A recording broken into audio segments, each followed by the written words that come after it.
ഇന്നത്തെ മോർണിംഗ് ടാസ്കിൽ ഒരു വിഷയം ഉണ്ടായി. അതായത് അനുമോള് 16 ലക്ഷത്തിൻ്റെ PR കൊടുത്തിട്ട് വന്നതെന്നും പറഞ്ഞിട്ട് ബെന്നി അവിടെ നിന്ന് ഒരു ടാസ്ക് കൊടുത്തതായിരുന്നു ബിഗ് ബോസ്. നിങ്ങൾക്ക് പുറത്ത് PR കൊടുത്തിട്ട് വന്ന ആൾക്കാർ ആരൊക്കെയാണെന്ന് സംശയം തോന്നുന്നവരെ പറയാന്നുള്ളതായിരുന്നു ടാസ്ക്. അതിൽ ബെന്നി പറഞ്ഞത് അനുമോളെയാണ്.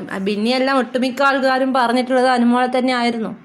അനുമോളെ പുറത്ത് ബിന്നിയുടെ പ്രസ്താവനയിൽ പക്ഷേ 16 ലക്ഷം രൂപയുടെ PR കൊടുത്തിട്ടാണ് അനുമോള് ബിഗ് ബോസ് വീട്ടിലേക്ക് വന്നത് എന്നാണ് പറയുന്നത്. അതായത് അത്രയും PR കൊടുത്തിട്ടുണ്ടെന്നാണ് പറയുന്നത്.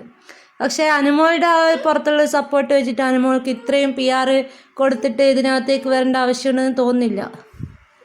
16 ലക്ഷമൊക്കെ കൊടുത്തിട്ട് വരേണ്ട ആവശ്യം ഉണ്ടായിരുന്നില്ല. ഓൾറെഡി ആളൊരു നടിയാണ്, എല്ലാവർക്കും അറിയുന്നൊരു പേഴ്സണാണ്. എന്തായാലും നല്ലൊരു സപ്പോർട്ട് ഇപ്പം തന്നെ നമ്മൾ കാണുന്നത് അനുമോളെ സപ്പോർട്ട് നല്ലോണം എല്ലാവരും കാണുന്നതാണല്ലോ.